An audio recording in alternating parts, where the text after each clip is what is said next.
দাঁড়া মৃদু হাসলো, তবু যেন তার চোখে এক অজানা দ্বিধা রয়ে গেল। এই বাড়ির বারান্দায় তার নিজের জন্য জায়গা হলেও পাশের ঘরের বারান্দাটার জানলাটা যেন একটা অদৃশ্য দেয়ালের মতোই মনে হচ্ছে ওর কাছে। ভেতরে হঠাৎ একটা চুপচাপ শূন্যতা জমে উঠল। সেটা ভয় না, লজ্জা। ধারা নিজেও ঠিক বুঝে না। সে চোখ নামিয়ে ধীরে বলল, তবুও আমি খুব জোরে কথা বলবো না মা, যদি অসুবিধা হয় ওনার, মানে বিরক্ত হন যদি। সালমা বেগম এবার মুখের মধ্যে একটা দুষ্টু হাসি এনে বললেন, আহ, এত ভাবার কিছু নেই। ও কিছুই বলবে না, বরং যদি কখনো বলে তবে আমি আসি না, তখন আমি বুঝে নিব। তুমি নির্ভয়ে তোমার বাগান করো মা, মন খারাপ হলে এখানেই বসে থেকো। ধারার মুখে এবার সত্যিকার একটা হাসি ফুটে উঠল। গলায় এক ফোঁটা কৃতজ্ঞতার লেগে রইল। তার শৈশবের সমস্ত রুক্ষতা যেন একটু একটু করে ঝরে যাচ্ছে সময়ের এই নতুন অধ্যায়ে। তবে নিজের মনেই তখন এক চাপা ভাবনা ঢুকে পড়ে। এই সংসারে জায়গা পেয়ে গেছি হয়তো, কিন্তু শ্রাবণ নামের মানুষটার সাথে আমার কখনো জায়গা হবে কি? সে প্রশ্নের উত্তর তখনও ঝাপসা, কিন্তু বারান্দার ফুলগুলো ঠিকই রোদে মাথা উঁচু করে দাঁড়িয়ে। আর ধারা বুঝে যায়, কোনো সম্পর্কের শিকড় গজানোর আগে প্রয়োজন হয় যত্ন, সময় আর একটুখানি জায়গা। সেটা সে পেয়েছে। এখন হয়তো শুরুটা এইখান থেকেই। দুপুরে খেতে এসেছিল শ্রাবণ। ধারা তখন গোসল করছিল, না হলে দেখতো একটা লোক তার রান্না খেয়ে কতটা অভিভূত হয়েছে। না চাইতো মাছের তরকারিটা খেয়ে মনে মনে বেশ প্রশংসা করেছে শ্রাবণ। এতটুকু মেয়ে হয়ে এত সুন্দর রান্না করে কিভাবে, রান্না করলো ভেবেই পেল না সে শ্রাবণ। তবে সবার আড়ালে সে আরও 2 চামচ তরকারি বেশি খেয়েছে। দুপুরে খাওয়ার পর অফিসে ফিরে গেছে সে, তাই ধারার সাথেও আর দেখা হয়নি। এদিকে সালমা বেগম ধারার প্রথম রান্নায় খুশি হয়ে একজোড়া সোনার চুড়ি উপহার দিয়েছে, যা নিতে নারাজ ছিল ধারা। মোটামুটি জোর জবরদস্তি করে তাকে দিতে হয়েছে। রাত 8টায় বাড়ি ফেরার কথা শ্রাবণে, কিন্তু আজ কোনো এক কারণে সে বিকেল 4টার পরেই আবারও বাড়িতে ফিরে এসেছে। বিষয়টা চশমার আড়াল থেকে লক্ষ্য করলেন স্যামুয়েল শেখ।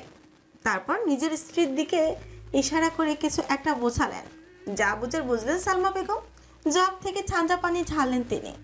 শ্রাবণ সোফায় বসে ল্যাপটপের ব্যাগ রাখলো, গায়ের কোটটা খুলে সোফাতে মেলে দিল। ক্লান্তিতে বড় করে শ্বাস নিতে চোখের সামনে ঠান্ডা পানির গ্লাস দেখতে পেল। সালমা বেগম চোখ দিয়ে গ্লাসটা নিতে ইশারা করে শ্রাবণ ঝকঝক করে পানি খেয়ে ফেলে মুখে। থ্যাংক ইউ মা। বলে এই পর্যায়ে সালমা সন্দিহান হয়ে চিনি জিজ্ঞেস করেন, ব্যাপার কি শ্রাবণ? তোর তো এখন বাড়িতে ফেরার কথা না? রাত 8টায় ফেরার কথা, এত তাড়াতাড়ি চলে এলি কেন? একটু অপ্রস্তুত হলো না শ্রাবণ নির্বিকার ভঙ্গিতে বলল, কাজ হয়ে গেছে তাই ফিরেছে। আর ওই অফিসে যে ছোট আব্বু আমাকে কোনো কাজ করতে দেয় না, সেটা খুব ভালো করেই তোমরা জানো। শুধু শুধু থেকে সময় নষ্ট কেন করব? তীক্ষ্ণভাবে ছেলের কথাগুলো শুনলেন সালমা বেগম। তিনি জানেন শ্রাবণ কখনো খুব বেশি কথা বলে না, কিন্তু যা বলে তা ভেবে চিন্তেই বলে। এবারও তার কথায় যেন একটা চাপা অভিমান লুকানো। পাশে বসে থাকা স্যামুয়েল শেখ তখন গম্ভীর মুখে করে বললেন, শুধু চাচার কথা বললি, নিজের দায়িত্বটা বলিস না কেন? ওটা তো এখন তোকে বুঝতেই হবে। শ্রাবণ এবার একটু বিরক্ত গলায় বলল, দায়িত্ব মানে? দায়িত্ব যদি শুধু ছোট আব্বুর কথা মতো চুপচাপ বসে থাকা হয়, তাহলে আমি সে দায়িত্ব রাখতে পারবো না। আমি অফিসে গিয়ে বসে থাকি যেন আমি কোনো নিরীহ প্রাণী। কাগজপত্র তো আমাকে পড়তেই হয়। তবু সিদ্ধান্ত আসে ছোট আব্বুর মুখ থেকে। তাহলে সেখানে আমার থাকার মানে কি? আর তাছাড়া কঠিন কাজগুলো ছোট আব্বু আমাকে করতে দেয় না। চুপচাপ বসে থাকা সালমা বেগম এবার একটু নরম স্বরে বললেন, ছোট আব্বুর সঙ্গে কাজ করাটাই তো আসলে শেখা বাবারে। তুই তাড়াহুড়া করছিস কেন? তুই এরপর থেকে পুরো অফিস সামলাবি বলেই এখন শুধু তোকে দেখতে বলছে, হয়তো শিখে রাখ শুধু। শ্রাবণ ঠোঁটের কোণে হালকা হাসি টেনে বলল, আমি কাজ শিখতে চাই মা, কিন্তু এমনভাবে নয় যেখানে আমাকে শুধু নামিয়ে রাখা হয়। আজকে একটা কাজ নিয়ে কথা বলতে গিয়েছিলাম। উনি বললেন, তুমি এখনো বুঝবে না শ্রাবণ। এই বুঝবে না কথাটা শুনতে শুনতে আমি ক্লান্ত। আমি তো কোনো স্কুলের ছাত্র না, যিনি আমাকে বোঝাতে থাকবেন আমি ছোট। স্যামুয়েল শেখ এবার চোখ শুরু করে ছেলের দিকে তাকিয়ে রইলেন কিছুক্ষণ, তারপর শান্ত গলায় বললেন, তুই কি আলাদা কিছু ভেবে রাখছিস শ্রাবণ? শ্রাবণ চোখে এবার একটা স্থির আলো দেখা গেল। সে মাথা হেঁট করে বলল, ভেবেছি আব্বু, কাল থেকে অফিস যাব। তবে আমি এক কাজও করব। তুমি ছোট আব্বুকে বলে দেবে যে তা আমার প্রতি অত ভালোবাসা না দেখায়। একটু কাজ করলে আমি শুকিয়ে যাচ্ছি না।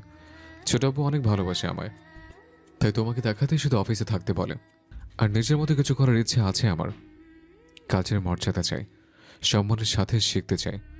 ছোট করে রাখার মধ্যে শেখা হয় না। সালমা বেগম হঠাৎ হু করে হেসে ফেললেন। আল্লাহ, আমি তো ভাবছিলাম তুই বুঝি চাকরি ছেড়ে দিবি। এই ছেলে আবার এত হঠাৎ কবে বড় হলো?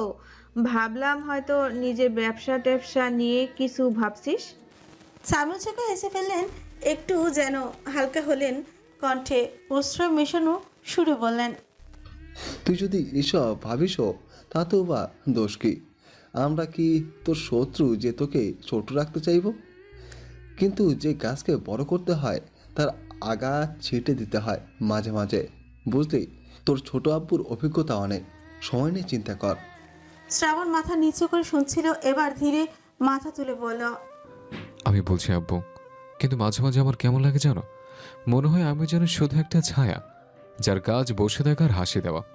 অথচ আমি চাই আমারও কিছু হোক, এমন কিছু যেটা আমি নিজে বানিয়েছি, নিজে বুঝে, নিজে কাঁদেই বা হয়ে আনন্দিত। এই কথা শুনে সালমা বেগম এবার গম্ভীর হলেন, ছেলের দিকে তাকিয়েই বললেন, তুই যা বললি সবই ঠিক, কিন্তু একদিন তোর এই ছায়ার ভেতর থেকেও আলো ফুটে উঠবে। মার কথা মনে রাখিস, তোর সময় আসবে। কষ্ট কর, তুই পারবি। শ্রাবণ মাথা হালকা নাড়ালো, মুখে স্পষ্ট গাম্ভীর্য, কিন্তু চোখে ছিল একটা গভীর আত্মবিশ্বাসের রেখা। শ্রাবণ এবার ব্যাগ ট্যাগ নিয়ে নিজের ঘরের দিকে যেতে শুরু করলো। সিঁড়ি দিয়ে উঠতেই কিছু একটা মনে পড়লো তার। কিছুক্ষণ থমকে দাঁড়িয়ে ডাকলো সালমা বেগমকে। মা, একটু এদিকে এসে তো। সালমা এলেন। শ্রাবণ এবার ঠোঁট ভিজিয়ে নিজেকে প্রস্তুত করলো। সালমা ফিকুজকে তাকালেন। হঠাৎ শ্রাবণের এমন অস্বস্তির কারণ বুঝলেন না, নিজ থেকে জিজ্ঞেস করলেন, কি রে, কি হয়েছে? শ্রাবণ এবার নিজের ব্যাগ থেকে একটা শপিং ব্যাগ বের করলো, এরপর সালমা বেগমের হাতে ধরিয়ে দিয়ে ঠোঁট ভিজিয়ে আমতা আমতা করে বলল, আসলে সকালে দেখলাম ও পুরনো সালোয়ার কামিজ পরেছে, আর শাড়ি তো সামলাতে পারে না, তাই এগুলো নতুন সালোয়ার কামিজ। আর একটা গাউন নিয়ে এলাম, ওকে দিও। বলেই বাম হাতে ঘাড় ডুলো শ্রাবণ। ভীষণ অপ্রস্তুত সে, ঘেমে গেছে। এটুকু কথা বলতে সামুল শেখ দূর থেকে মা ছেলের কথা বুঝলেন না, কিন্তু ছেলেকে আমতা আমতা করতে দেখে অবাক হয়ে চশমা ঠেললেন। বাপরে, তার কাঠখোট্টা নিরামিষ ছেলে, আবার লজ্জাও পায়। সালমা বেগম চোখ সরু করে শপিং ব্যাগটা নেড়ে চেড়ে দেখলেন। কার জন্য এনেছে এটা খুব ভালো করে জানার পরেও সরল মুখ করে জিজ্ঞেস করলেন, কার জন্য এনেছিস? বিরক্ত হলো শ্রাবণ, তবে বুঝলো না নিজের মায়ের এমন চালাকি। ছুট ফেয়েছে মিথ্যা, রেগে গিয়ে জোর গলায় বলল, মা, তোমার কি দিন দিন বুদ্ধি লোপ পাচ্ছে? তোমার জন্য এসব সালোয়ার কামিজ আনবো নাকি? ওর জন্য এনেছে। সালমা বেগম মুখ কুচকানো না বোঝার ভঙ্গিতে বলল, ওটা কে? ও বলতে কাকে বোঝাচ্ছিস? এই পর্যায়ে ফ্রি কুচকানো শিথিল হলো শ্রাবণের। সালমা বেগমের চোখের দিকে অসহায় মুখে তাকালো। এক মুহূর্তে বোঝালো যে তার মা ইচ্ছে করে এমনটা করছে। বিষয়টা বুঝতে পেরে আরও অপ্রস্তুত হলো শ্রাবণ, অথচ গাম্ভীর্য ধরে রাখতে বিরক্তির চরম পর্যায়ে পৌঁছে বলল, পাশের বাড়ির আন্টি ছোট মেয়েটার জন্য এনেছে, হয়েছে, যাও দিয়েছো পাশের বাড়িতে। যত সব নাটক, পুরো পরিবার আবার নাটক করে শিখেছে। বলে একটু সময় নষ্ট করলো না শ্রাবণ। নিজের অস্বস্তি লুকাতে হন করে উপরে উঠে বলল, নিজের ঘরে ঢুকে ঠেস করে দরজা লাগালো। ছেলের এহেন কাণ্ডে ফিক করেই হাসলেন সালমা বেগম। হাসতে হাসতে সামিল শেখের দিকে তাকিয়ে মুখ বাঁকিয়ে বলেন, তোমার ছেলে ভাঙবে তবু মস্কাবে না। দেখছো ধারার যে ভালো জামা কাপড় নেই, সেটা ঠিকই খেয়াল করেছে। আসলেই ওকে তো সব নতুন শাড়ি দেওয়া হয়েছে, কিন্তু বেচারি তো শাড়ি সামলাতে পারে না। সামিল শেখও অবাক হলেন ছেলের এমন দায়িত্ব দেখে। হাতের পেপারটা উল্টো ছোঁচ বাঁকিয়ে বললেন, বাবা, অবাক করার মতো বিষয়, বুদ্ধি শুদ্ধি আছে তাহলে। আমি তো ভাবছিলাম এখনও ছাগলই রয়ে গেছে। না, তোমার ছেলে এখন ছাগল থেকে গরুতে পরিণত হচ্ছে। উন্নতি হয়েছে বটে। ছাস করে ঘরের দরজা বন্ধ করে হাতের ব্যাগ ল্যাপটপ সব বিছানায় ছুঁড়ে মারল শ্রাবণ। ক্লান্ত হয়ে বসে পড়ল বিছানায়। তার আসলেই বেশ অস্বস্তি হচ্ছে। সে কি ইচ্ছে করে এ কাজ করেছে নাকি? সকালে যখন ধারাকে দেখলো তখনই দেখলো মেয়েটার পরনের জামাটা বেশ পুরনো, আর শাড়ি তো পরতেই পারছে না। গত রাতেও তো বললো। কিছুই আনিনি গ্রাম থেকে। এই জন্যই তো শ্রাবণ প্রথমবারের মতো মা ব্যতীত অন্য কোনো মেয়ের জন্য জামা কাপড় কিনে এনেছে। এতে এত অবাক হওয়ার কী আছে? সত্যি বলতে মায়া হচ্ছিল শ্রাবণের, তাইও এ কাজ করেছে। তাই বলে যে মহাভারত অশুদ্ধ হয়ে গেছে, তা তো নয়। নিজেকে বুঝ দিল শ্রাবণ। প্রতিবারের মতো ভাবলো তার মা সালমা বেগম 2 লাইন বেশি বোঝে, সবসময় উল্টো পাল্টা চিন্তা ভাবনা। চোখ বন্ধ করে ছোট গোল করে শ্বাস ছাড়তেই এতক্ষণ পর শ্রাবণ লক্ষ্য করলো তার ঘরটা আগের মতোই হয়ে গেছে। আলমারির সামনে গত রাতের থাকা নীল রঙের ব্যাগটাও নেই, আশেপাশে ওই মেয়েটার চিহ্ন নেই। তার মানে মেয়েটা ইতিমধ্যেই তার ঘর থেকে চলে গেছে। মনে মনে খুশি হলো শ্রাবণ। যাক, এবার একটু শান্তিতে থাকা যাবে। চারপাশটা ঠিকঠাক দেখে নিয়ে গোসল করার জন্য প্রস্তুতি নিল সে। শ্রাবণ ওয়াশরুমে ঢুকে গেল। ঘরের চারপাশে নিস্তব্ধতা ঠিক যেন কিছু বলছিল। সে নীরবতার ফাঁকেই বারান্দা দিয়ে এক ফালি হাওয়া ঢুকে জানালার পর্দা সরিয়ে দিল। ওই ঘরের ঠিক পাশের বারান্দায় খোলা চুলে দাঁড়িয়েছিল ধারা, ছিমছাম একদম সাদামাটা পোশাকে। গোসলের জন্য তোয়ালে আর পাজামা নিয়ে বাথরুমে ঢুকে শ্রাবণ হালকা ফ্রি কুচকাল। ফ্লোরে পানি জমে আছে খানিকটা, কিন্তু তার মাঝেই একটা অদ্ভুত কিছু চিকচিক করছে। চোখ আটকালো জিনিসটায়। গা থেকে শার্ট খুলে সজোরে একবার ঝাঁকিয়ে পাশের হুকে ঝুলিয়ে রাখলো। তারপর পানির ধারায় পা ভেজানোর আগেই তার চোখ আটকে গেল সেই ঝিলমিল জিনিসটার উপর। সে নিচু হয়ে দেখলো একটা সোনার চেইন পড়ে আছে বাথরুমের টাইলসে। খুব পাতলা না, আবার খুব ভারীও নয়। চেইনটা একপাশে সামান্য ঘষা লেগে আছে। অনেকবার ব্যবহার করা হয়েছে তাহলে। শ্রাবণ হাত বাড়িয়ে তুললো চেইনটা। কিছুক্ষণ চুপ করে দাঁড়িয়ে রইল, তারপর হালকা একটা নিঃশ্বাস ফেললো। সকালে তো ধারা গোসল করেছে এখানে, আর এই বাথরুমে শ্রাবণ ছাড়া এমনিতেও কেউ আসে না। তাহলে চেনটা ওই মেয়েটারই হবে। হঠাৎই যেন অস্বস্তি আরও বেড়ে গেল শ্রাবণের। এক হাতে চেনটা ধরে দাঁড়িয়ে ভাবলো, এখন যদি এটা সালমা বেগমের হাতে দেয়, ধারাকে ফিরিয়ে দিতে বলে, তাহলে আবার উল্টোপাল্টা বুঝবে তার আদর্শ মা। তাই নিজ হাতেই ধারাকে এটা ফিরিয়ে দেওয়ার সিদ্ধান্ত নিল শ্রাবণ। গোসল সেরে এসে আয়নার সামনে দাঁড়িয়ে গা ঝাড়া দিতে শ্রাবণ এক মুহূর্তে মনে পড়ে গেল ওই ব্যাগটায় সেই সালোয়ার কামিজ আর গাউন, ওইসব কি মেয়েটাকে দিয়েছে? হুট করে কেমন যেন ধূপ করে উঠলো তার বুকটা। কি ভাববে মেয়েটা? মাঝে এখনই দিয়ে দিবে ওকে, সেটা তো নিশ্চিত। এখন যদি বলে যে আমি এনেছি, তাহলে তো দীর্ঘশ্বাস পেল শ্রাবণ।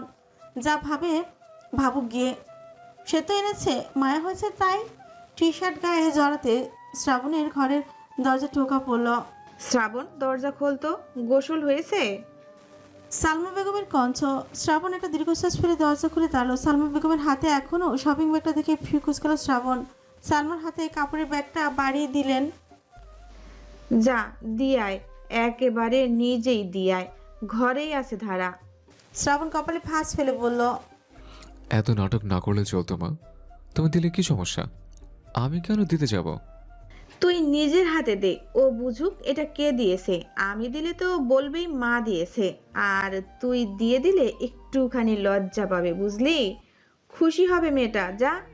শ্রাবণ কপাল চুলকে দীর্ঘশ্বাস ফেলে বলল, তুমি আসলে ছায়া কাকিমা থেকে নাট্যকার হয়ে গেছো জানো।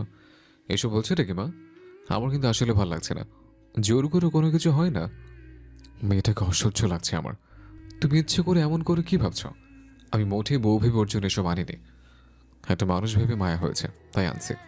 এটা কত বড় করে অতিরিক্ত কিছু ভাবার মানে নেই। সালমা বেগম হতাশ হলেন, দীর্ঘশ্বাস ফেলে বললেন, শ্রাবণ, তুই এমন করিস না। আমার কথাটা। শ্রাবণ সালমা বেগমের কথা শেষ করতে না দিয়েই বলে উঠল, তোমার যদি মন চায় তবে নিচে গিয়ে দিয়ে এসো মা, নইলে দেওয়ার দরকার নেই, ফেলে দাও। আমি তবু এসব আহ্লাদ করতে পারবো না। সালমা বেগম চুপচাপ হয়ে গেলেন। ছেলের মুখে এই কড়া সুরের কথা শুনে একটু সময় নিলেন নিজেকে সামলাতে। এক হাতে শপিং ব্যাগটা শক্ত করে চেপে ধরলেন, অন্য হাত দিয়ে শাড়ির আঁচল ঠিক করলেন। শ্রাবণের দিকে শান্ত চোখে তাকিয়ে রইলেন কিছুক্ষণ, তারপর গলায় খুব নরম একটা দাগ টেনে বললেন, মা হয়ে তোকে কখনো কোনো কিছুতে জোর করিনি শ্রাবণ, আজও করছি না। শুধু চেয়েছিলাম তোর একটু সহানুভূতি, একটু নিজের থেকে ভাবা দেখে মেয়েটার মুখে হাসিটা ফুটুক। ও তো কিছু চায়নি আমাদের কাছে, তোর ঘরে এক রাতই থেকেছে, তাও মুখ নামিয়ে। মেয়েটা ভেতরে ভেতরে কতটা চাপে আছে জানিস? শ্রাবণ এবার আর চোখে চোখ রাখতে পারল না, মুখ নামিয়ে নীরব হয়ে গেল। তবে বিরক্ত হলো। সালমা ব্যাগটা নিজের বুকের কাছে টেনে নিলেন, ধীরে ধীরে তুই যদি না দিতে চাস আমি দেব, তবে জানিস কিছু কিছু জিনিস নিজের হাতে না দিলে তার মূল্য বোঝা যায় না। আমি শুধু চেয়েছিলাম তুই সেটা বুঝিস। ঠিক আছে, থাক, তুই শান্তিতে থাক, আমি দিয়ে আসছি। সালমা বেগম ধীরে ধীরে চলে গেলেন পাশের ঘরের দিকে। শ্রাবণ দাঁড়িয়ে রইল দরজার ফ্রেমে, তার গলা শুকিয়ে গেল যেন। একটা ভারী অস্বস্তি জমে বসলো বুকের মধ্যে। কিছু একটা বলার ছিল তার, কিন্তু কথাগুলো আটকে গেল গলায়। সে জানে তার মা তাকে দোষ দিচ্ছে না, কিন্তু কেন জানি আজকের কথাগুলো কেমন বিঁধে গেল তার ভেতরে। সত্যি তো জোর করে কেউ কিচ্ছু বলেনি, শুধু একটু সদিচ্ছার কথা ছিল। এতটা কঠিন হয়ে গেল কেন তার জন্য? একটু ধীরে ধীরে দরজা বন্ধ করলো শ্রাবণ। ফিরে এসে বিছানায় ধারে বসে পড়ল, বুকের ভেতরটা হালকা দপদপ করছে। হঠাৎই মনে হলো যদি ধারা জানে এসব তার জন্য, সে কিছুই করতেই চায় না। যদি ভাবে শ্রাবণ তাকে ঘৃণা করে। শ্রাবণ মোটেই ঘৃণা করে না মেয়েটাকে, শুধু ভালো লাগছে না। চোখ বন্ধ করে শ্রাবণ মাথা নিচু করলো। কিছু জিনিস আসলেই বলে না, বুঝিয়ে দিতে হয়। সে হয়তো ভুল করেছে, হয়তো একটু কঠিন হয়ে গেছে। শ্রাবণ চোখ হলো, ঠোঁটে হালকা হাসি এলো, মাথা তুলে ছাদের দিকে তাকে একটু দীর্ঘশ্বাস পেল। হয়তো এখনই কিছু বলার সময় না, তবে সময় আসছে। আর সেদিন এই চুপচাপ শ্রাবণ হয়তো একটু জোরেই বলবে, নিজের হাতে দিয়েই বলবে। তোমার জন্যই এনেছে। শেখ বাড়িতে মাঝে মাঝে একটু হুলস্থুল লেগে থাকে, তবে প্রতিদিন বিকালে সবাই একসাথে ড্রয়িং রুমে সময় কাটায়। প্রতিদিনের মতন আজকেও বিকালে বাবু নামের সার্ভেন্টটা এসে শ্রাবণকে ডেকে বলল, ছোট সাহেব, বড় সাহেব আপনাকে নিচে ডাকছে, সবাই মিলে একটু নাস্তা করবেন। বড় ম্যাডাম সবার জন্য নুডলস রান্না করেছেন। শ্রাবণ প্রথমে মনে মনে যেতে চাইল না, কিন্তু পরক্ষণে কিছু একটা ভেবে বুদ্ধি করে বলল, সবাই তো আছে, আমি না গেলেও হবে, খাবো না আমি। শ্রাবণের বুদ্ধি কাজে লেগেছে। সাথে সাথে বাবু মাথা নেড়ে বলল, না না বাবু, সবাই নিচে নেই, শুধু বড় সাহেব আর বড় ম্যাডাম নিচে আছে। নতুন ম্যাডামকে তো এখনো ডাকিনি, আপনাকে আগে ডাকতে আসলাম। আপনি তাড়াতাড়ি আসুন, আমি নতুন ম্যাডামকেও ডেকে নিয়ে আসি। বলে পাশের ঘরে গিয়ে দরজায় কড়া নাড়ল বাবু। এদিকে শ্রাবণ এটাই চাইছিল, কৌশলে জেনে নিল ধারা ঘরে আছে কিনা। সে দ্রুত বিছানা থেকে নেমে ড্রেসিং টেবিলের উপর রাখা সোনার চেইনটা হাতে নিয়ে বেরিয়ে পড়ল। নিজের দরজার কাছে দাঁড়িয়ে রইল, অপেক্ষা করলো ধারার বের হওয়ার। একটু পরেই খট করে শব্দ হলো ধারার ঘর থেকে। সোজা হয়ে দাঁড়ালো শ্রাবণ। দেখতে পেল আকাশি রঙের ওয়ান পিস পরে মাথায় সাদা রঙের একটা ওড়না জড়িয়ে বেরিয়ে আসছে ধারা। এক মুহূর্তের জন্য থমকালো শ্রাবণ। সে ইচ্ছে করে আকাশি রঙা এই ওয়ান পিসটা এনেছিল। তার মনেই হয়েছিল ধারার ফর্সা গায়ে এটা সুন্দর লাগবে, কিন্তু তাই বলে এতটা মানানসই হবে, এতটা সুন্দর লাগবে তা ভাবেনি। কতটা স্নিগ্ধ লাগছে মেয়েটাকে, একদম পরীর মতো। শ্রাবণের এবার আফসোস হলো, সে কেন ওই চকচকে লাল রঙের জামাটা নিয়ে এলো না। ধারা দেখতে পায়নি ডান পাশের ঘরের দরজায় কাছে দাঁড়িয়ে থাকা শ্রাবণকে। সে নিজের মতো করে এগিয়ে যেতে চাইলে শ্রাবণ ফট করে রেগে উঠে পেছন থেকে এই শোনো। ঘানি পরিচিত পুরুষালী কণ্ঠটা কানে যেতেই থমকে দাঁড়ালো ধারা। তৎক্ষণাৎ পেছনে ফিরে তাকালো, মাথায় থাকা ওড়নাটা সরে যায়, আলগা চুলগুলো গালে এসে পড়ে। এই দৃশ্যটায় একটা পুরুষকে ঘায়েল করার জন্য যথেষ্ট। ধারা পেছনে পুরোপুরি ফিরে সোজা হয়ে দাঁড়ালো, এক হাতে ওড়না ঠিক করলো। জানে না কেন যেন লোকটাকে তার একটু একটু ভয়ই লাগে। শ্রাবণ নিচ থেকে এগিয়ে এলো, ধারা সুকুঞ্চিত হলো। ভাবলো বোধহয় কঠিন কোনো কথাই শুনতে হবে, অথচ তাকে অবাক করে দিল। শ্রাবণ তার হাতে থাকা চেনটা মুখের সামনে তুলে ধরে নরম কণ্ঠে জিজ্ঞেস করলো। এটা কি তোমার? দাঁড়া চোখ তুলে তাকাতে জল করে উঠলো তার মুখটা। চোখ বড় করে তাকে ফট করে শ্রাবণের হাত থেকে চেনটা নিয়ে অনেক বেশি উৎসুক হয়ে তড়িঘড়ি করে বলতে থাকলো। হ্যাঁ হ্যাঁ জি, এটা আমার। জানেন, আমি সকাল থেকে পাগলের মতো খুঁজছি এটা। আমার মায়ের শেষ স্মৃতি এই চেইনটা। ভেবেছিলাম হারিয়ে ফেলেছি। অনেক কষ্ট হচ্ছিল। আল্লাহর কাছে হাজারো শুক্রিয়া, শুক্রিয়া মাবুদ, ফিরে পেলাম আবার। শ্রাবণের মুখটা একটু নরম হয়ে গেল ধারার কথাগুলো শুনে। তার মুখে উত্তেজনা, চোখের ভিজে ভিজে ছলছল চাহনি, সব মিলিয়ে একটা অদ্ভুত আবেগ খেলে গেল ভেতরে। চেনটা এতটা গুরুত্বপূর্ণ, ওর মায়ের শেষ স্মৃতি। এইটুকুন সময়ে মেয়েটা ওর সামনে এতটা খোলামেলা হয়ে পড়লো, এতটা স্বাভাবিক। শ্রাবণ একটু চুপ করে রইল। ভালো লাগলো তার।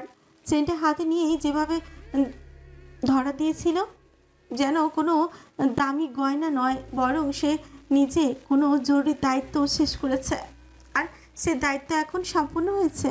ধারার মুখের দিকে না তাকে হালকা গলায় শ্রাবণ বলল। বোধহয় সকালে গোসল করার সময় খুলে পড়ে আছে। আমি বাথরুমের ফ্লোরে পেলাম। এখন থেকে ঠিকঠাক করে রেখো। দেখো আবার হারিয়ে ফেলো না। এসব ছোটখাটো জিনিস হারালে খুঁজে পাওয়া মুশকিল। দাঁড়া এক মুহূর্তেও থেমে হেসে ফেল। তার হাসিটা ছিল নিঃশব্দ, একদম চোখ দিয়ে ফুটে উঠলো। সে মাথা নিচু করে বলল। জানি না কি করে খসে পড়েছিল, এখন থেকে খেয়াল রাখবো। অনেক ধন্যবাদ আপনাকে। আপনি না পেলে আমার হয়তো আর ফিরে পাওয়া হতো না। শ্রাবণ একটু নড়ে চড়ে নিল নিজের ভেতরে অস্বস্তি সামলাতে। ধারা এরই মধ্যে চেনটা আবারও গলায় পড়ার চেষ্টাই করলো। শ্রাবণও দাঁড়িয়ে দেখতে থাকলো। 2-3 বার চেষ্টা করার পরও চেনের হুকটা লাগাতে পারছে না ধারা। বিরক্তিতে কষ্টে মুখ কুচকে রেখেছে সে। কি আশ্চর্য, চেনের হুক লাগছে না যে। ধারাকে বারবার চেনটা পড়তে ব্যর্থ হতে দেখে গলা খাকারি দিয়ে হাত পেতে দিয়ে শ্রাবণ বলল। আমায় দাও। দাঁড়া চোখ তুলে তাকালো। বাধ্যের মতো এক বাক্যেই শ্রাবণের হাতে দিয়ে দিল চেনটা। শ্রাবণ এবার চেনটা হাতের মুঠোয় নিয়ে তৎক্ষণাৎ আদেশ ছুড়ে দিল। ওইদিকে ফিরে তাকান। প্রথমে বুঝলো না ধারা, নিশ্চিত হতে শুরু হলো। শ্রাবণ ঢোক গিলে তাকালো মেয়েটার দিকে। এক মুহূর্তের জন্য চোখে চোখ পড়লো, তবে দ্রুত চোখ সরল শ্রাবণ। আগের থেকেও গম্ভীর গলায় বলল। পেছনে ঘুরতে বলেছে। দাঁড়া মাথা নেড়ে পেছনে খুললো। শ্রাবণ এবার এক পা এগিয়ে এলো। ধারার মাথা থেকে ওনা নামিয়ে দিল। সাথে সাথে দৃশ্যমান হলো খোপা করে রাখা চুলের আড়লে ফর্সা ঘাটটা। এক মুহূর্তের জন্য থমকে গিয়ে নিজের উপরে বিরক্ত হলো শ্রাবণ। মেয়েটা কতটা ছোট, কিন্তু তবুও তাকে এভাবে টানছে কেন? কিসের এত টান? কখনো তো আগে এমন হয়নি। বিদেশে গিয়ে হাজারো মেয়ে দেখেছে সে, কই তবুও তো এমন অনুভূতি টের পায়নি। শ্রাবণ নিজেকে ধাতস্থ করার চেষ্টা করলো, কিন্তু তার নিঃশ্বাস একটু অগোছালো হয়ে উঠেছে। ওর সামনে দাঁড়িয়ে থাকা মেয়েটার ফর্সা ঘাট, আড়ালে থাকা নরম চুলের গন্ধ, বিকেলের হালকা আলো, সব মিলিয়ে যেন একটা নীরব অস্বস্তির ঘূর্ণি তৈরি হয়েছে ভেতরে। ধারার হাত থেকে নেওয়া সেন্টটা সে সাবধানে মেয়েটার গলায় পরিয়ে দিল। হুকটা লাগাতে একটু সময় লাগলো। আঙুল কাঁপলো না ঠিকই, কিন্তু মনটা কাঁপছিল। খুব সাবধানে এমনভাবে পড়লো যাতে আঙুলের স্পর্শ মেয়েটার শরীরে না লাগে। ধারাও নিশ্চল হয়ে দাঁড়িয়ে রইল, একটু না নড়ে। তার মনে হচ্ছিল যেন বাতাসও থেমে গেছে, কিংবা সময়ে থেমে আছে ঠিক এই মুহূর্তের জন্য। তবে কেন যেন মন থেকে খুব ভরসা করছিল লোকটাকে। শ্রাবণ শেষবার হাত সরাতে গিয়েও এক মুহূর্ত থেমে গেল। চোখ পড়ল মেয়েটার ঘাড়ে, সেই নরম লাইনটায় যেখানটায় কোনো নাম হয় না, শুধু অনুভব করা যায়। সঙ্গে সঙ্গে নিজের প্রতি বিরক্তিতে দাঁত চেপে হাত সরিয়ে নিল সে। চেনটা লাগিয়ে নরম গলায় বলল। হয়ে গেছে। দাঁড়া ধীরে পেছনে ফিরল, নিচের স্বরে বলল। ধন্যবাদ। শ্রাবণ তাকালো এক পলক। ফর্সা গলায় চিকন সোনার চেনটা কি সুন্দর চিকচিক করছে, এবার পরিপূর্ণ হচ্ছে মেয়েটাকে। শ্রাবণ চোখ সরিয়ে নিল, যেন সামান্য দেরি করলেই ধরা পড়ে চাপে তার মনের ভাব। চোখ কামড়ে একটু গম্ভীর কণ্ঠে বলল। এসো নিচে যাই, সবাই বসে আছে। ধারা মাথা নেড়ে সাড়া দিল। দুজন পাশাপাশি হাঁটতে লাগলো সিঁড়ির দিকে। সিঁড়ির বাঁকে এসে দুজনেই একটু একসাথে থমকালো। নিচ থেকে ভেসে এলো সালমা বেগমের হাসির শব্দ আর রান্নাঘরের ভাজাভাজির গন্ধ। শ্রাবণ নিশ্চিত দুজনে একসাথে নামতে দেখলে সালমা বেগম একটু হলেও পচাবে শ্রাবণকে। কিভাবে যেন ওর মনের কথাটা ধরে ফেলে ধারা। নিচে তাকিয়ে বলল, আপনি আগে যান, আমি একটু পরেই আসছি। শ্রাবণ একবার তার দিকে তাকিয়ে মাথা নাড়িয়ে নেমে গেল নিচে। স্বস্তি পেল। ধারা দাঁড়িয়ে রইল কিছুক্ষণ। গলায় হাত বুলিয়ে অনুভব করলো সেই চেইনটা, যেটা একসময় হারিয়ে গিয়েছিল, আবার খুঁজেও এনে দিয়েছে। শুধু চেইন নয়, এটা ধীরে ধীরে হারিয়ে যাওয়া অনুভবগুলো কেউ যেন খুঁজে আনছে আবার। নিঃশব্দে ধীরে ধীরে শ্রাবণ গিয়ে সোফায় ধপ করে বসতেই পা চালালো ধারা। তারা যে একসাথে আসেনি সেটা বোঝানোর ক্ষুদ্র প্রয়াস। সালমা বেগম গ্রামের মেয়ে ছিলেন। পড়াশোনা করতে ঢাকায় এসে দেখা হয়েছিল সামিউল শেখের সাথে। মেয়েটা প্রেমের না হলেও সামিউল শেখ মনে মনে সালমা বেগমকে পছন্দ করে একদম বিয়ের প্রস্তাব পাঠিয়ে দিয়েছিলেন। পরে অনেক ঝুট ঝামেলা পেরিয়ে তাদের সংসার শুরু হয়েছিল। নতুন করে আলাদা এক জীবন শুরু করতে অনেক কষ্ট হয়েছিল সালমা বেগমের। কিন্তু দিন শেষে যখন স্বামী নামক মানুষটার দিকে চোখ তুলে এক পলক তাকাতো, তখনই সব দুঃখ কষ্ট ধুয়ে মুছে সাফ হয়ে যেত। এই মুহূর্তে সালমা বেগমের কাছে নিজের ছেলে আর বৌমাকে তাদের প্রতিচ্ছবি মনে হচ্ছে। তিনি রান্নাঘর থেকে গম্ভীর হয়ে ম্যাগাজিন পড়তে থাকা শ্রাবণ আর অপলক দৃষ্টিতে সরল চিত্তে তাকিয়ে থাকা ধারাকে দেখে দীর্ঘশ্বাস ফেললেন। আর যাই হোক না কেন, একটা মেয়ের দৃষ্টি বোঝেন তিনি। ধারা হয়তো শ্রাবণকে ভয় পায়, তবে সম্মানও করে। হয়তো শ্রাবণ একটু নরম হলেই ধারা নিজেকে আরও গুটিয়ে রাখবে না। সম্ভব হবে না। একটা মেয়ের তো আশ্রয় প্রয়োজন। বাবা মাকে একদম হারালে একটা মেয়ের শেষ আশ্রয় তার স্বামী হয়, এরপর হয় সন্তান। আর শ্রাবণের সাথে যে একটা মিষ্টি সংসার আবদ্ধ হওয়া সম্ভব। ধারাকে দেখেই বুঝেছেন সালমা। না জানি তার ছেলেটার মন কবে একটু গলবে। সামিউল শেখ ম্যাগাজিন টেবিলে রেখে চোখে চশমা ঠেলে একটু হাঁক ছোলেন। কই গো গিন্নি, তোমার হাতে স্পেশাল নুডলসটা আনো তাড়াতাড়ি, বৌমা তো এসে গেছে। বাবার কথা শুনে ফ্রিউ কুচকে তাকালো শ্রাবণ। বৌমা এসেছে মানে? কেন শুধু ও এসেছে, সে আসেনি? মুখে বিরক্তির রেখা টেনে শ্রাবণ দাঁত কিরমির করে বলল, বাবা আমি এসেছি। সামিউল শেখ 2 সেকেন্ড চোখের পাতা পিটপিট করলেন। কপালে ভাঁজ ফেলে বুঝতে চাইলেন নিজের একমাত্র গুণধর ছেলের অভিব্যক্তি। সেটাকে ঈর্ষা করছে। এরপর আরেকটু জোরে বললেন, ও হ্যাঁ হ্যাঁ, তোমার সোনায় বাঁধানো যজ্ঞের ধন ছেলেও এসেছে গিন্নি। আমি তো ধন্য হয়ে গেলাম তোমার একমাত্র আদরের ছেলেকে এখানে দেখে। তাড়াতাড়ি নিয়ে এসো। সালমা বেগম হেসে বাটি গোছাতে গোছাতে বললেন, আসছি আসছি। এদিকে শ্রাবণ রাগে ফুঁসতে থাকলো। খুবই বাজে একটা পরিস্থিতির মধ্য দিয়ে যেতে হচ্ছে তাকে। বাড়ির সবাই কেন কোনো কারণ ছাড়া পিচ্ছি মেয়েটাকে নিয়ে লাফালাফি করছে আর তাকে দেখিয়ে দেখিয়ে বেশি আদর্শ করছে। এসবের মানেটা কি? তার আদর্শ বাবা সামিউল শেখ যে ইচ্ছে করে ধারাকে এত আদর করছে তা খুব ভালো করে জানে শ্রাবণ। এই বাড়িতে এখন কেউ তাকে পাত্তাই দিচ্ছে না। তার কথার কোনো দামই নেই। সবাই পিছিয়ে একটা মেয়েকে নিয়ে পাগল হয়ে আছে। বিরক্তির চরম পর্যায়ে পৌঁছে সামিউল শেখের পাশে বসা তথাকথিত পিচ্ছি মেয়েটার দিকে ফ্রিকুচকে তাকালো শ্রাবণ। কিন্তু সহজ সরল গোলগাল চেহারা ধারার মুখটা দেখে ফ্রু শিথিল হলো তার। মেয়েটা একদম অসহায় মুখ করে মাথা নিচু করে রেখেছে। হাতের আঙুলগুলো কষলে শক্ত থাকার চেষ্টা করছে। আশ্চর্য, এত কিসের সংকোচ ওর? একটু আগে তো শ্রাবণের সাথে কত উৎফুল্লতার সাথে কথা বলল, তবে কি ভুল করে অমন ভাবে কথা বলছে? শ্রাবণের এক মুহূর্তের জন্য ধারাকে দেখে মায়া লাগলো। কতই বা বয়স হবে মেয়েটার? 16 কি 17 এমনই তো হবে। এই বয়সে এসেও এতটা সংকোচ, দ্বিধা, ভয়, অসহায়তা কেন? ছোট থেকে চাচির অত্যাচার সহ্য করেছে বোধহয়। নিজের দৃঢ় চিত্ত বাজেভাবে হারিয়ে ফেলেছে মেয়েটা। কিন্তু তারই বা কী করার? এখন দীর্ঘশ্বাস ফেলা ছাড়া শ্রাবণ মেয়েটার জন্য কিছুই করতে পারবে না। স্ত্রী হিসেবে তো মানতেই পারবে না, তবে দায়িত্বগুলো মানার চেষ্টা করবে। সালমা বেগম খানিক সময় পরেই রান্নাঘর থেকে ট্রে হাতে বেরিয়ে এলেন। ট্রের উপর কয়েকটা সাদা সিরামিক বাটির মধ্যে ধোয়া ওঠা নুডলস, সাথে 2টো ছোট পাত্রের সস আর কাঁচা মরিচ ভিনেগার ভিজানো। তার মুখে ক্লান্তির ছাপ থাকলো, চোখে মুখে একরকম আগ্রহ, এক এই একসাথে খাওয়ার মুহূর্তটা তার সবচেয়ে কাঙ্ক্ষিত সময় যে। টেবিলের এক প্রান্তে ট্রেটা নামিয়ে রেখে বড় নিঃশ্বাস নিলেন সালমা বেগম। বললেন, এই নুডলস কিন্তু আজকে একটু স্পেশাল। ধারা খাবে বলেই বানালাম।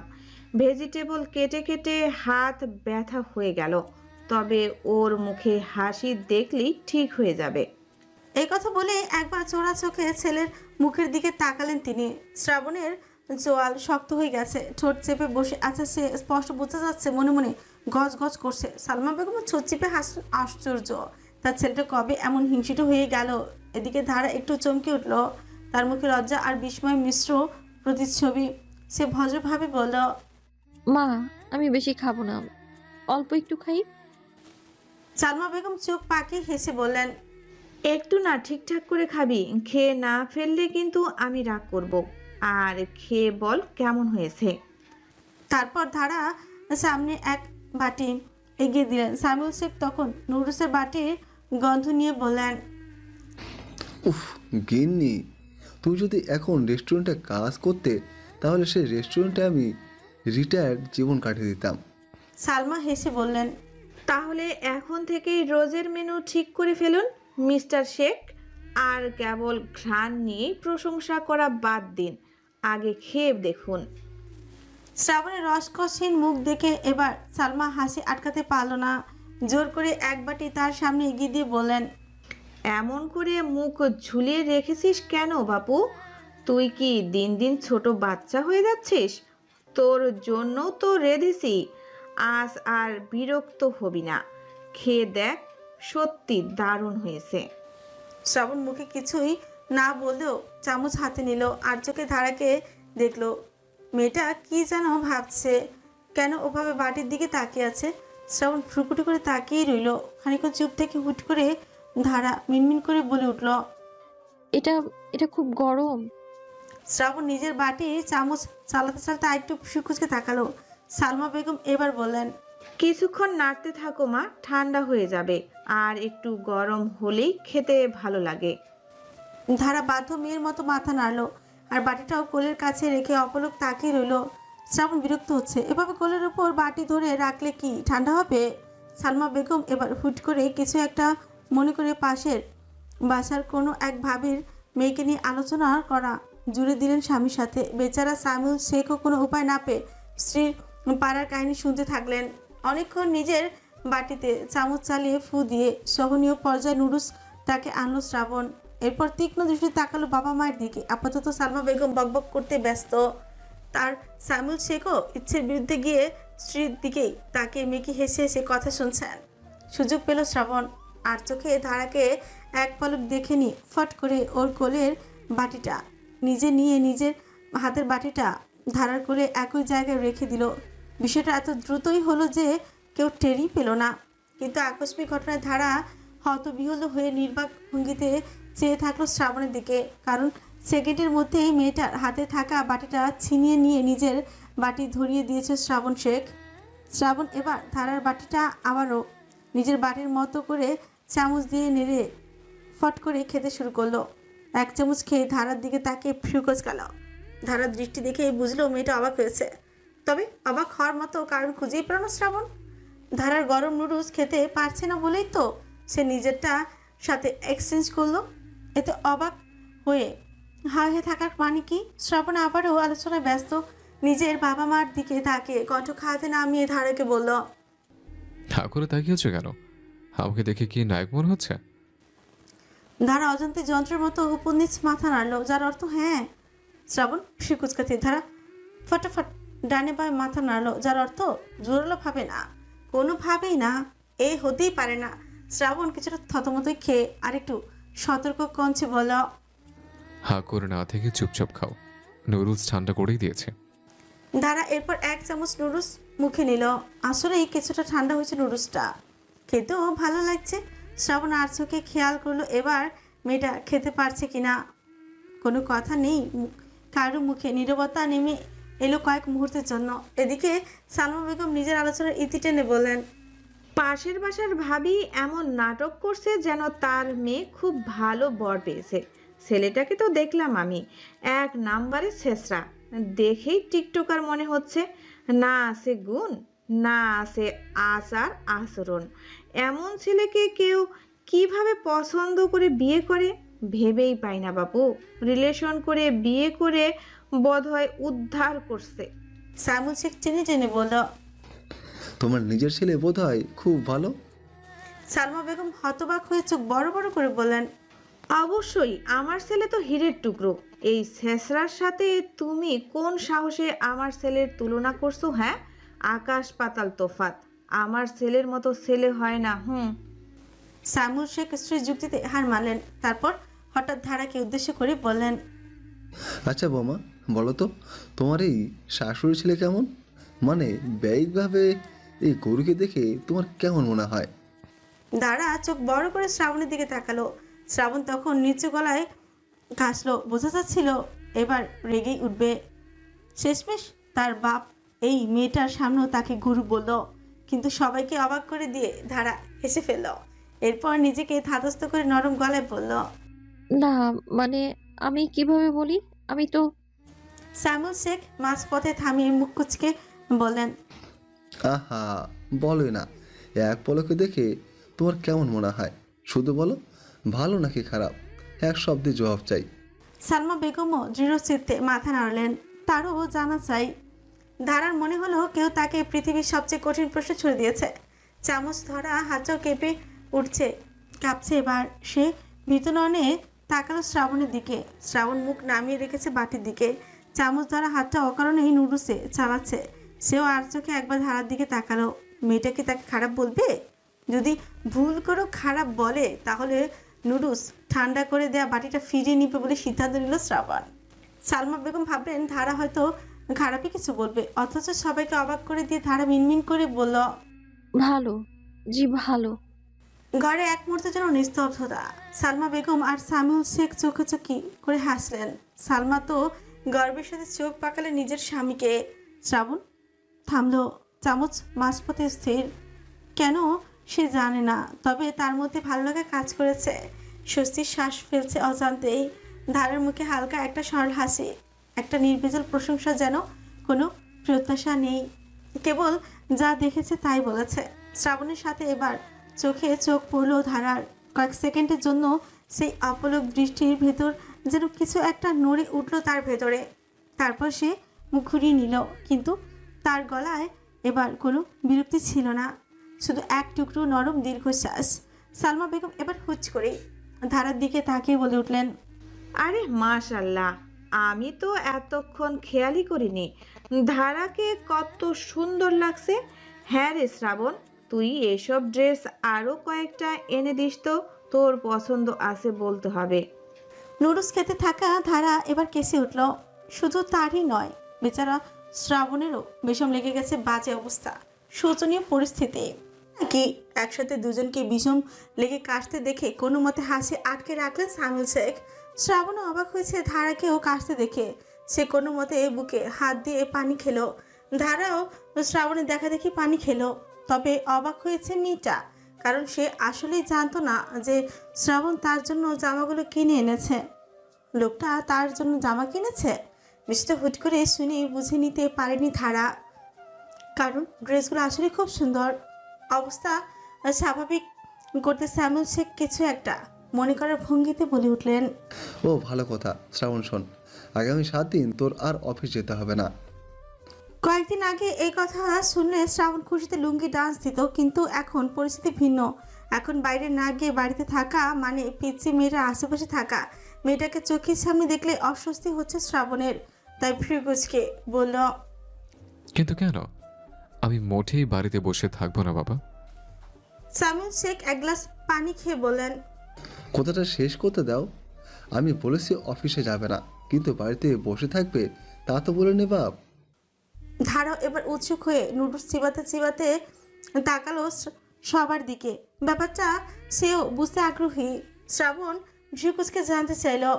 তাহলে সামিউল শেখ এবার সালমা বেগমের দিকে তাকিয়ে বললেন, ধারার চাচা করিম সাহেব কল করেছিল। গ্রামে নাকি রীতিনীতি আছে যে বিয়ের পর জামাইকে 7 দিন শ্বশুর বাড়িতে বউসহ থেকে আসে। তো তাই কালকে শ্রাবণকে আর বৌমাকে মোহনপুর পাঠিয়ে দেব। তারার ফুফু নাকি এসেছে, তাই দেখা করে আসুক। মাথায় বজ্রপাত পড়লো শ্রাবণের। পাগল নাকি? সে গিয়ে গ্রামে 7 দিন থাকবে, তাও আবার এই মেয়েটার সাথে? কখনই না, অসম্ভব। শ্রাবণের ভ্যাবাচেকা খাওয়া দৃষ্টি দেখে সাইমুল শেখ যা বোঝার বুঝলেন, তাই কঠোরভাবে বললেন, শোনো শ্রাবণ, সব কিছুর একটা নিয়ম আছে। বিয়ে যেহেতু হয়েছে, এখন না গেলে মানুষজন খারাপ বলবে। গ্রামের সবাই জামাই বউকে দেখতে আসবে। এমনিতেও তোমাদের বৌভাতের অনুষ্ঠান হয়নি। আর তাছাড়া ধারাও একটু গ্রাম থেকে ঘুরে আসুক। আবার কবে যে যেতে পারে তা তো জানা নেই। শ্রাবণ এবার রেগে গিয়ে সজোরে বলল, কিন্তু বাবা, আমি যেতে পারবো না। শুধু ওকে পাঠিয়ে দাও। আমাকে কেন যেতে হবে? ওসব ঝামেলা নিতে পারবো না আমি। আর তাছাড়া গ্রামে থাকতে আমার অসুবিধা হয়। আমার অজপাড়া গায়ে আমি 7 দিন থাকতে পারবো না। ধারা হাতের বাটিটা আবারও কোলে নামিয়ে রাখলো। সাইমুল শেখ এবার গম্ভীর হয়ে গেলেন। চশমা খুলে ধীরে ধীরে টেবিলে রাখলেন। চোখের দৃষ্টিটা একেবারে স্থির। ছেলের চোখে চোখ রেখে বললেন, শ্রাবণ, তোমাকে আমি কোনোদিন জোর করিনি। তোমাকে নিজের মতো বড় হতে দিয়েছি, সিদ্ধান্ত নিতে দিয়েছি। কিন্তু একটা বয়সে এসে মানুষকে কিছু দায়িত্ব নিতেই হয়। তোমার মা বাবা জীবিত আছে, তোমার জন্য সব করে। তুমি চাইলে ঘাড় ঘুরিয়ে চলে যেতে পারো, কিন্তু তারা, ওর তো আর কেউ নেই। আমরা ছাড়া ওর দুনিয়ায় এখন আর কেউ নেই। ওর চাচার বাড়িটা এখন ওর বাপের বাড়ি হলেও ওখানে আর কখনো থাকবে না। একটু থেমে ধরা গলায় বললেন তিনি। আর তুই তোর বউয়ের সঙ্গে শ্বশুরবাড়িতে যেতে পারিস না? 7 দিন কিসের এত আপত্তি বলতো? সারা জীবন তো থাকতে বলছি না। শ্রাবণ জোরে শ্বাস নিয়ে বলল, বাবা, তুমি জানোই না ওখানে গেলে মানুষজন কত প্রশ্ন করবে। ওর সাথে স্ত্রীর মতো আচরণ করতে হবে। আমি নিজে মানতে পারি না। একঘেয়েমি লাগে সব। আমি কোথাও আটকে থাকতে পারবো না। সালমা বেগম এবার হালকা রাগের গলায় বললেন, তুই আটকে থাকবি না বলে কি মেয়েটা সারা জীবন গুটিয়ে থাকবে? একদিন হলো বিয়ে হয়েছে। একটা মেয়ের স্বাভাবিক হতে একটু সময় লাগে না? শুধু নিজের কথা ভেবে কথা বলিস না শ্রাবণ। শ্রাবণ বিরক্ত হয়ে উঠে দাঁড়ালো। আমি এসব বলছি না মা। আমি পরিষ্কার বলছি, আমি এই নাটকগুলোতে নেই। যদি যেতে হয় ও যাক, আমি যাব না। এবার সাইমুল শেখ ধৈর্য হারিয়ে বেশ গম্ভীর গলায় বললেন, তুই যাবি, কারণ তোর যাওয়া দরকার। এটা শুধু একটা রীতি না, মানুষের মুখ বন্ধ রাখার জন্য না। এই মেয়েটা তোকে নিজের স্বামী বলে মানুক আর নাই মানুক সম্মান করছে। তুই তার পাশে দাঁড়াবি না, তাহলে আমাদের মুখ দেখানোর জায়গা থাকবে না। আর গ্রামে যারা আছে তারা তোকে দেখে তারার মর্যাদা বুঝবে। তিনি এবার নিচু গলায় বললেন, মামুন একটা মেয়ে, ওর জীবনটা তোকে দিয়ে নতুন করে শুরু হয়েছে। আর তুই 7 দিনের জন্য ওর পাশে দাঁড়াতে পারবি না? এ কথা শুনে শ্রাবণ কিছুক্ষণ চুপ থাকলো, মনে মনে অজুহাত খুঁজলো, তারপর ধীরে ধীরে বলল, বাবা, আমি তো অফিসের কাজ, মানে মিটিং। সালমা বেগম চোখ পাকিয়ে বললেন, অফিসে তো যাচ্ছ না, অফিসে তো বলছে রেস্ট নাও। তুমি এখন আবার অফিসের অজুহাত দিচ্ছ? তোমার মতো ছেলে কি এমন কাজ করে যে অফিস না গেলে কোম্পানি বন্ধ হয়ে যাবে? তোমার ছোট আপু আছে তো। শ্রাবণ এবার গলা ছড়িয়ে বলল, আচ্ছা, তো ধরো আমি অসুস্থ হয়ে পড়ি, তখন কি হবে? ওই গায়ের মধ্যে গেলে সর্দি জ্বর লেগে যায় আমার। সাইমুল শেখ ঝাঁঝা গলায় হেসে বললেন, তাহলে তো একদম যেতেই হবে। ওখানে পাকা ঘর, ফ্যান আছে, খাবার আছে। এখনকার গ্রাম আগের মতো না। আর তুই যদি জ্বরেও পড়িস তারা তোকে দেখে রাখবে। নতুন করে একটু অভিজ্ঞতা হোক। ধারা এতক্ষণ চুপচাপ বসেই ছিল, মাথা নিচু করে কথাগুলো শুনছিল। মন খারাপ লাগছে ওর। শুধু শুধু তার জন্য একটা মানুষকে এত বিরক্ত হতে হচ্ছে। মানুষটা খুব, বিষয়টা খুব কষ্ট দিচ্ছে ওকে। অশান্তি কান্না পেল তার। এ জীবনে সে সারা জীবনই কারো না কারো বোঝা হয়ে থেকেছে, আজও বোঝা হয়ে থাকতে হচ্ছে। তবে এটাও ঠিক, ধারার বাড়িতে যেতে ইচ্ছে করছে। ও বাড়িতে তার ছোট ছোট দুটো চাচাতো ভাই বোন আছে। ছোটবেলার খেলার সাথী একমাত্র বান্ধবী জান্নাতি আছে। তাদেরকেও দেখতে খুব ইচ্ছে করছে ধারার, কিন্তু এই মানুষটাকে বিরক্ত করতে মন চাইল না। এবার হঠাৎ করে ধারা মাথা তুলে একটু দ্বিধা ভরে গলায় মিনমিন করে বলল, বাবা, আমি একাই যেতে পারবো। আপনাদের কোনো সমস্যা হলে শুধু আমায় গাড়িতে উঠিয়ে দিলেই হবে। সালমা শেখ শুকনো ঠোক গিলেন। মেয়েটার চোখে স্পষ্ট পানি দেখতে পাচ্ছেন তিনি। নিশ্চয়ই শ্রাবণের ব্যবহারে কষ্ট পেয়েছে। সাইমুল শেখ সঙ্গে সঙ্গে গলা চড়িয়ে বললেন, না বৌমা, তুমি একা যাবে না। জামাই ছাড়া কেউ মেয়েকে একা পাঠায় না। আর ও শুধু জামাই না, ও তো তোমার স্বামী, অভিভাবক। ধারা মাথা নামালো। শ্রাবণ দাঁড়িয়ে থেকে এবার আর কোনো কথা খুঁজেই পেল না। ওজত ফুরিয়েছে। মুখে বিরক্তি থাকলেও সে বুঝেছে এইবার আর না বলার সুযোগ নেই। সে একটানা তাকিয়ে রইল কিছুক্ষণ সবার দিকে, তারপর মুখের কোণে ঠোঁট কামড়ে ধরে চিরকলায় বলল, ঠিক আছে, যাব। কিন্তু আগে বলে রাখছে, আমি কোনো নাটক করতে পারবো না। কথা কম বলবো, কারোর সাথে মিশবো না। সাইমুল শেখ হেসে বললেন, তাই করে এসো। তোর মুখ দেখে কেউ আসবে না, সবাই তো আসবে তোর বউকে দেখতে। শ্রাবণ এবার থতমত খেয়ে চুপ করে গেল। ধারার আর ভালো লাগছে না। সত্যি খুব কষ্ট হচ্ছে। এভাবে মানুষটাকে বিরক্ত করতেও মন চাইছে না। মনে মনে চিন্তায় পড়ে গেল ধারা। চাচি কি লোকটার সাথে ভালো ব্যবহার করবে, ঠিকঠাক আপ্যায়ন করবে তো? ধারার চিন্তা যেন থামতেই চায় না। শ্রাবণের মুখের প্রতিটি ভাঁজ, তার বিরক্ত গলা, চোখ সরিয়ে নেয়া, সব কিছু এত তীক্ষ্ণভাবে গেঁথে গেছে ওর মনে যে হঠাৎ হঠাৎ বুক ধরফর করে উঠছে। এমন নয় যে সে কিছু আশা করে, একটুও না, বরং এতটা অপ্রত্যাশা আর অবহেলা দেখে সে পুরনো অনুভূতিগুলো আবার জেগে উঠেছে। সব সময় তো আমি অপ্রয়োজনীয়, আজও ব্যতিক্রম কি? ভেতরে একটা কষ্টের ঢেউ বয়ে যাচ্ছে ধারার।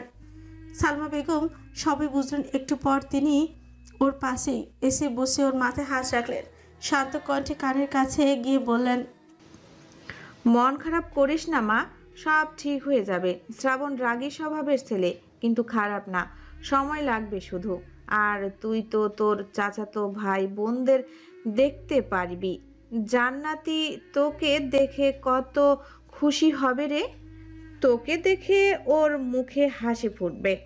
একটু আনন্দ করে আসবি। ধারা কেবল মাথা ঝাঁকিয়ে বলল। গলা দিয়ে কোনো শব্দ এলো না। তখন সাইমুল শেখ আবার বললেন, আর তোর সেই চাচিকে নিয়েও চিন্তা করিস না। আমি নিজে কথা বলছি করিম ভাইয়ের সাথে। ওর মুখ যেন তিতা না হয়, সেটার খেয়াল রাখবে সবাই।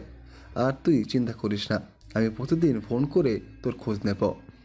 ধারা একটু কৃতজ্ঞ চোখে তাকালো, যদিও মনে মনে ভীষণ চিন্তায় পড়েছে সে। সালমা বেগম আবার বললেন, আর শোন, তোর যাওয়ার আগে আমি ধারার জন্য একটা শাড়ি আর একটা হালকা লাল বা গোলাপি কামিজ কিনে আনবো। বৌমা তো একটু একটু সেজে গুজে থাকলে গ্রামের সবাই খুশি হবে। শ্রাবণ এবার হঠাৎ বলে উঠল, মা, ওই বাড়ি এখনো কি সেই খুপড়ি ঘরে, মাটির ঘর? বিদ্যুৎ তো আসে? সাইমুল শেখ এক হাতে চশমা তুলতে তুলতে বললেন, 7 বছর আগের গ্রাম আর এখনকার গ্রাম এক না শ্রাবণ। ঘর পাকা হয়েছে, বিদ্যুৎ আছে, একটা মোটামুটি বাথরুমও বানানো হয়েছে, কষ্ট হবে না। আর তোর সেই ছোটবেলার বন্ধু সাদিক, ওর সঙ্গে দেখা হয়ে যেতে পারে। শ্রাবণ মুখ ঘুরিয়ে জানলার বাইরে তাকালো। ধরা পড়ে গেছে, তার যুক্তিগুলো একে একে ভেঙে পড়েছে, সব অজুহাত ফুরিয়ে গেছে। সে আর কিছুই বলল না। এদিকে ধারা আবার একটু গুটিয়ে গেল নিজের ভেতরে। তাহলে কালি যেতে হবে। চোখ বুজে জান্নাতের মুখটা মনে করার চেষ্টা করলো। সেই ছোটবেলার কোলাহল, পুকুর পাড়ে বসে গল্প করা, তালগাছের নিচে পাতা বিছিয়ে খাবার খাওয়া, সব স্মৃতি হঠাৎ খুব কাছের হয়ে উঠল। মনে মনে ভাবল, শুধু একটাই অনুরোধ আল্লাহর কাছে, কেউ যেন ওনাকে আবার অপমান করতে না পারে। ওনাকে আমি কষ্ট দিতে চাই না। তারপর খুব ধীরে নুডলসের শেষ চামচটা মুখে তুলল। রাত জাগার অভ্যেস নেই শ্রাবণের। খুব তাড়াতাড়ি ঘুমিয়ে পড়ে খুব ভোরে উঠতেই বেশ স্বাচ্ছন্দ্য বোধ করে সে। তবে কোনো একটা বিশেষ কারণে আজ শ্রাবণ রাত জেগেই ল্যাপটপ নিয়ে বসে আছে। আগামীকালকে মেয়েটাকে নিয়ে গ্রামে যেতে হবে ভাবতে বিরক্ত লাগছে। আবার গ্রামে সাদিক আছে, শ্রাবণের ছোটবেলার বন্ধু। ধারাকে নিয়ে তার সামনেও দাঁড়াতে হবে। এসবের ভাবনাতেই আজ অনেক রাত হলেও চোখের পাতা এক করতে পারেনি শ্রাবণ। একটু পর হঠাৎ করে শ্রাবণের বন্ধ দরজায় কড়া নাড়ল কেউ। এত রাতে সালমা বেগম ছাড়া শ্রাবণের ঘরে কেউ আসে না, এটা জানে শ্রাবণ। তাই কোনো কিছু না ভেবে হাতে ফাইল নিয়ে দেখতে দেখতে দরজায় খুলে দিল। কিন্তু দরজার সামনে দাঁড়ানো ধারাকে দেখে চমক খেলো। হাতে থাকা ফাইলটা ফসকেই যাচ্ছিল। কোনো মতে নিজেকে সামলে শ্রাবণ শিকুজকে বলল, তুমি? ছোট কামড়ে মাথা নিচু করলো ধারা। হাত দুটো পেটের কাছে রেখে কসলাতে কসলাতে বলল, একটা কথা ছিল আপনার সাথে। চোখ সরু করে তাকালো শ্রাবণ। ধারা চোখে মুখে ভয়, দ্বিধা, আতঙ্ক সবই দেখতে পাচ্ছে ও। আশ্চর্য, এত ভয় পেলে সামনে আসার দরকারিটা কি? আর এত রাতে এখানে আসবেই বা কেন? ধারাকে দেখে সত্যি অবাক হয়েছে শ্রাবণ, কিন্তু নিজের অভিব্যক্তি লুকিয়ে গলা খাকারি দিয়ে বলল, ঘরের ভেতর আসবে? নিতান্তই না বললেই নয় বলেই বলেছে শ্রাবণ। ঘরের দরজায় কেউ দাঁড়িয়ে থাকলে ভেতরে ঢুকতে বলাটাও একটা সৌন্দর্যের মধ্যে পড়ে। তবে ধারা দুদিকে মাথা ঝাঁকিয়ে বলল। এখানেই দাঁড়িয়ে বলি। শ্রাবণ হাতে থাকা ফাইলটা বিছানার দিকে ছুঁড়ে মেরে দুহাত বুকে ভাঁজ করে হাত গুজে দাঁড়িয়ে বলল। বলো। ধারা হুট করে শ্রাবণের চোখের দিকে তাকালো। ঢোক গেল শ্রাবণ। মেয়েটা এমন দৃষ্টি দিচ্ছে কেন? কিছু বোঝাতে চাচ্ছে কি? শ্রাবণ এক মুহূর্তের জন্য আবিষ্কারও করে ফেললো মেয়েটার চোখ দুটো মারাত্মক সুন্দর, যেন আগুনের আঁচ আসছে, এতটাই তীক্ষ্ণ। তাহলে একটু কাজল দিলে মনে হয় আকর্ষণের তোপে আর তাকানোই যাবে না। শ্রাবণ নিজের ভাবনা থেকে কেসে উঠল। ধারা এবার মিষ্টি হেসে বলতে শুরু করলো। আমি জানি আপনি গ্রামে যেতে বিরক্ত হচ্ছেন। আমি এটাও জানি আপনি ওখানে গিয়ে থাকতে পারবেন না, কষ্ট হবে আপনার। তাই ভাবছি আপনি শুধু আমায় গ্রামে পৌঁছে দিয়ে ফিরে আসলেও পারেন। তারপর আমি 7 দিন পর একা একাই ফিরে আসতে পারবো। তাহলে আপনাকে রাতও থাকতে হবে না, নিয়ম রক্ষা হবে। শ্রাবণ স্তব্ধ হয়ে গেল। ধারার এমন সংবেদনশীল প্রস্তাবের জন্য প্রস্তুতি ছিল না সে। তার ধারণা ছিল মেয়েটা নিশ্চয়ই কোনো বায়না নিয়ে এসেছে, হয়তো গ্রামে যাওয়ার সময় নিয়ে কিছু বলবে, কিংবা সালমা বেগমের কথা প্রভাবিত হয়ে কোনো আবেগে কিছু বলবে। কিন্তু না, ধারা তার ঠিক উল্টোটাই করলো। মেয়েটা আবারও নিজেকে সরিয়ে রাখলো, আবারও নিজের অসুবিধাকে গিলে ফেলে শ্রাবণের স্বস্তিটাই বড় করে দেখলো। এক মুহূর্তের জন্য শ্রাবণ তার চোখ সরাতে পারল না ধারার মুখ থেকে। একটা মেয়ের চোখ এতটা নরম, কিন্তু এতটা মাটি হয়ে যাওয়ার মতো উদারতার কিছুটা লজ্জা হলেও ওর নিজের ব্যবহারের কথা ভেবে। কিন্তু সে তো নিজের প্রতিজ্ঞায় বাঁধা। এই সম্পর্ক সে মানেনি, মানতে চায়ও না। নিজের মনে এর ব্যর্থতায় সে এখনই ঘটতে দিতে চায় না। তবুও এবার কণ্ঠটা আবার আগের মতো রুক্ষ হলো না। গলায় এক ধরনের ক্লান্তি আর একটুখানি সহানুভূতি মিশে বলল। তুমি এভাবে বারবার নিজেকে হীন করে দিচ্ছ কেন? আমি কি তুমি এই বিষয়ে কিছু বলেছি? তোমারও তো কিছু চাওয়া থাকতে পারে, কিছু বলার। একটা মানুষ যদি চুপচাপ সব সহ্য করে, তাহলে মানুষ ধরে নেয় তার অনুভবই নেই। ধারা চমকে তাকালো শ্রাবণের মুখের দিকে। এই প্রথমবার হয়তো সে শ্রাবণের গলায় কোনো অদ্ভুত উষ্ণতা টের পেল। শ্রাবণ এবার চোখ সরিয়ে জানলার বাইরে তাকিয়ে বলল। তুমি গ্রামে যাবে, ইটস ওকে, আমি নিয়ে যাচ্ছি। 7 দিন থাকবো, জানিও তাই হবে। তোমার জন্য না, আমার পরিবারের জন্য, আমার বাবার জন্য। আর তুমি এসব প্রস্তাব আর দিও না, নিজের জায়গাটাকে ছোট করো না। আর সবচেয়ে বড় কথা, আমি বাবাকে কথা দিয়েছি, মানিয়ে থাকতে পারবো। তুমি রেখে এলে তুমি তো একা ফিরে আসতেও পারবে না। ধারা প্রথমে কথাগুলো শুনলেও শেষ কথাটা উৎফুল্ল স্বরে বলল। না না, আমি পারবো। শ্রাবণ ফ্রিকুচকে কি পারবে? ধারা মিনমিন করে বলল। একা একা ফিরে আসতে পারবো আমি। শ্রাবণ কপালে ফাঁস ফেলে জোরালো কঞ্চে বলল। এখান থেকে মোহনপুর গ্রামে প্রায় 100 কিলোমিটার রাস্তা। বাসে করে তো লম্বা জার্নি একা করতে পারবে? কে বলেছে? জীবনে করেছো? ধারা মাথা দুদিকে নেড়ে বোঝালো। শ্রাবণ ঠোঁট গোল করে দীর্ঘশ্বাস ফেলল। পিচ্ছি মানুষ, পিচ্ছির মতো থাকো। এইসব বিষয়ে কথা বলতে হবে না। আমি যাব, আমি থাকবো। তুমি কি আমি এতটা অপদার্থ মনে করো নাকি? I can do it. গিয়ে ব্যাগ গোছাও, সকালের দিকে বের হবো। ধারার ঠোঁটে আস্তে আস্তে ফুটে উঠল একটা অবাক ধন্য লাজুক হাসি। সে আস্তে আস্তে করে বলল। ধন্যবাদ।